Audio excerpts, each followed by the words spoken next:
You think of what the Patriots have done here as they take an AFC championship team here, Mike Silver, and now what?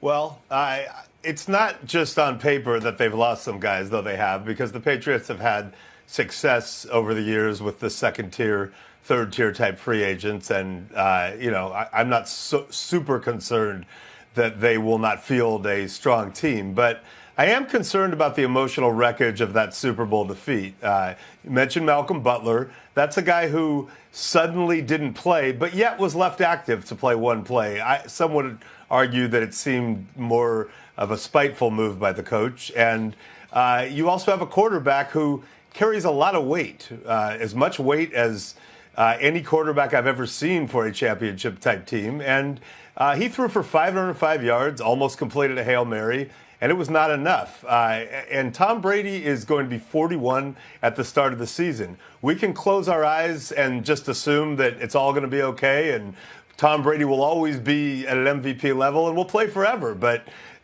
football history suggests that at some point that's not going to happen. So between the emotional wreckage of that very crushing defeat and the burden on an aging Tom Brady, I am worried about this team. Well, 41. It'll be a tradition unlike any other. Judy Batista will be there in Foxborough for Inside Training Camp Live, and there will be cakes. And last year they had goats. Yeah, I got to tell you, the only thing I'm worried about here and the thing I'm going to follow this offseason is who's taking Nate Solder's place. That is the number one issue now. Danny Amendola, okay. Dion Lewis, okay. Butler, okay. The fact that they do not have a smooth transition for a left tackle, they went from Matt Light to Nate Solder to now nothing. The fact that they didn't have this lined up is concerning. Again, given, as Michael just said, a 41-year-old quarterback when the season kicks off. This is, to me, the number one player move to watch this offseason. Garofolo, you were making a face there. Why? Well, I agree with Judy. Nate Solder blew the lid off of the left tackle market. I just, at some point, previously it was $13.5 million, right around there, not even a half. He's now at $15.5 million average per year. That was a huge deal. So I do understand why they're willing to move on, and you've got to make these business decisions at some point.